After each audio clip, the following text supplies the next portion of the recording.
پرتقال توسو.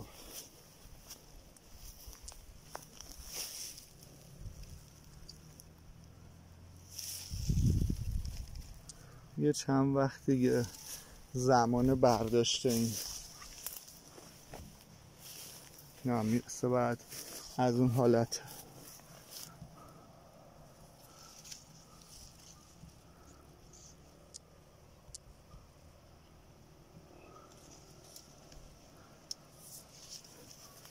برسن، رنگشون که زرد بشه موقع برداشتشون میرسه.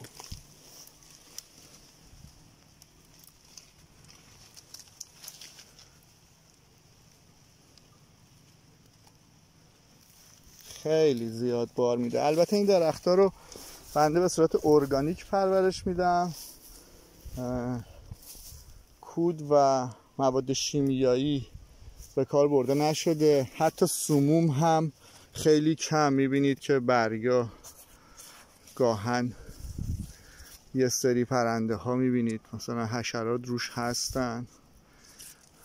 تا اونجا که امکان داره ما اینها رو به صورت ارگانیک پرورش میدیم.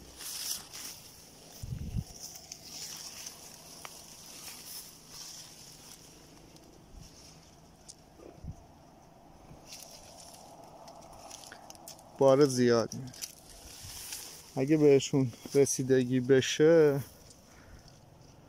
مقدار باردهیش قابل توجه.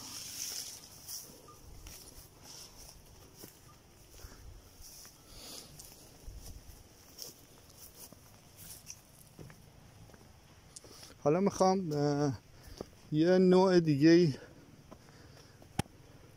از پرتقال به شما نشون بدم. این هم مدلی هستش که بهش میگن تامسون. این میوه درشت‌تر نسبت به پرتقال تو سرخه.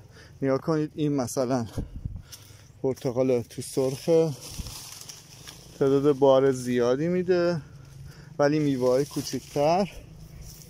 تامسون میوه درشتری میده. البته اینها هم بسته به رسیدگی میتونه پرمحصول و پربازده باشه.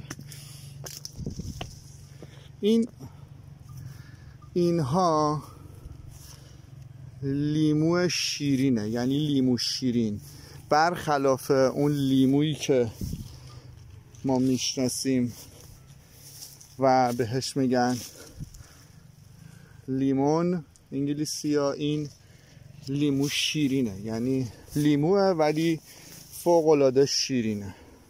داخلش عین لیمو ترشه ولی لیمو شیرین بهش میگن اینجا. اینم خیلی کمتر جایی پیدا میشه، هر جایی ظاهرا نیستش. میوه خاصیه و کم است ولی ما اینجا تو باغمون داریم میبرم. پرتقال خونی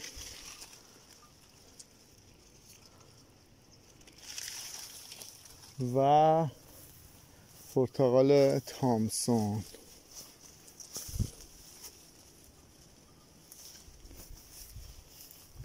این هم یه مدل ما بهشون میگیم نارنگی. حالا نمیدونم که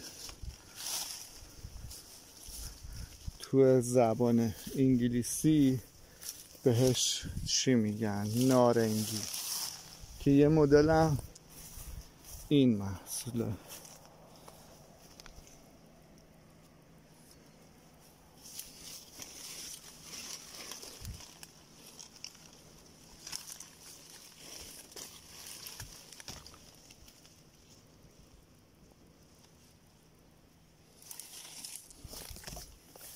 این هم نوع پربازدهیه.